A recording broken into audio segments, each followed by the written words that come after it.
Pelaj sa ka Portugal ya ka squad list na gamta ka World Cup arhajar arphonriu. Ha ka baga kerteng jong Ronaldo ru kalasya kan tuplang ha ka ne ka squad list na gamta ka Portugal. Ha ka baga Portugal kabadon ha ka grup ke ha ringkat ka Congo DR, Uzbekistan, bat ka Colombia. Kumta ka bas ngotenat hangne ka day ha ka ne ka World Cup menta usnem arhajar arphonriu. Na lor jong Neymar JR ka Brazil sa Ronaldo nagam taga Portugal. Bat kum juru nagaling jung Messi kermen bu unsai sya kentup haka squad list nagam taga Argentina national team. Haka ba haka ne ka World Cup menta usnem arhajar pun riu ngin sa UI ya kini ki laingut kirang ilekai ki ba kensai.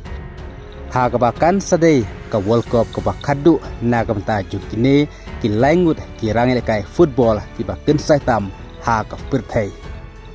Te menta hakane ke video sapej yagi kerteng joki player kala second top haka Portugal national team na kamta ka World Cup arhajar phonriu bat ka basngot tenat hangne kadai ka jing angnut jeng pun balang ba Ronaldo un second top hakane ka squad list kumta ka jing up khmi linti ban UI kado ya Ronaldo haka World Cup menta kala urlong shisha bat kane kan deru ka World Cup ka ba hnriu sin hnriwat na kamta jung Ronaldo po unmi madan haka World Cup.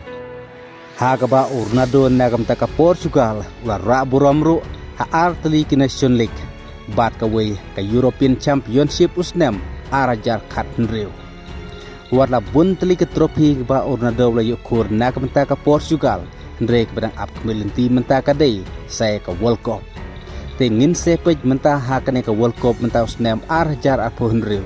Lah to ke Portugal bat kamtam jong Ronaldo kion banra ya ke buram hakan ke World Cup menta usnem namar ka je kun haka World Cup menta usnem arajar phonriu ka deh du sapu prateli kitim na pedeng sapu prateli kitim tangkawe kan sadai ke champion ka ladu hakan ke World Cup kapaderu ke World Cup kaban ningkong haka history kepala second top hadu sapu prateli kitim.